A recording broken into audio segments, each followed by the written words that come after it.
So, DIY cleaning ng throttle body ng Honda Click. Ito, kunin mo ito. Honda Click 125 2019 model. Sa Honda, ang charge nila 400 plus bili ka ng cleaner 280 yata doon, almost 200 plus.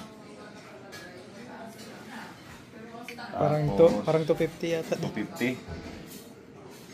Tapos ito kasi ang issue nito, may hagok sa after 85 km per hour. Pag palo ng 90 o mga ganon, mahagok na. Palit na daw buong total body. Trinay ko, DIY cleaning to. Yung total body tapos yung sensor. Na-cleaning ko na bago ko naisipan mag-video. Balik natin.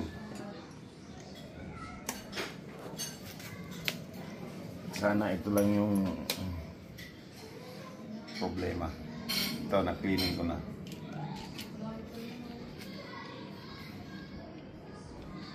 Pag nag-lose contact,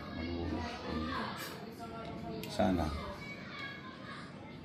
Kasi itong sensor na to, ang ano niya, meron yan doon parang female na iniikot nitong, pag pihit mo sila niya gano'n, may iniikot dito yung female na parang sakit siya. Pag salpak mo gano'n, iniikot yan na magre-relay naman papunta sa computer at ibabato naman dito para sa injection kung gaano karami ang gasolina na ibibigay. Yan o. Yan ang ano ng FI. Yan. Sana nalinis natin to at wala nang hagok. Okay. Sige, mamaya i-update natin pag ano na gumanda yung takbo. Tayo na to? Sige, patay. Ayan guys, okay na. Tinesting ko agad. Wala na yung hagok. Dati 85 kph, umahagok na siya kanina, palo ko ng 95. Isang quick ano lang, full throttle.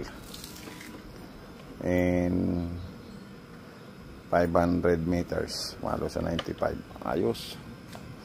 Back to brand new condition na. Iba talaga pag marunong mag-DIY. Kasi doon sa Honda, ang sabi sa akin,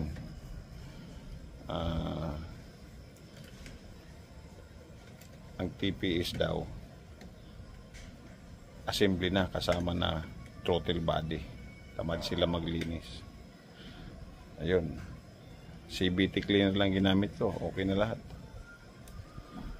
Linis yung throttle body pati yung sensor.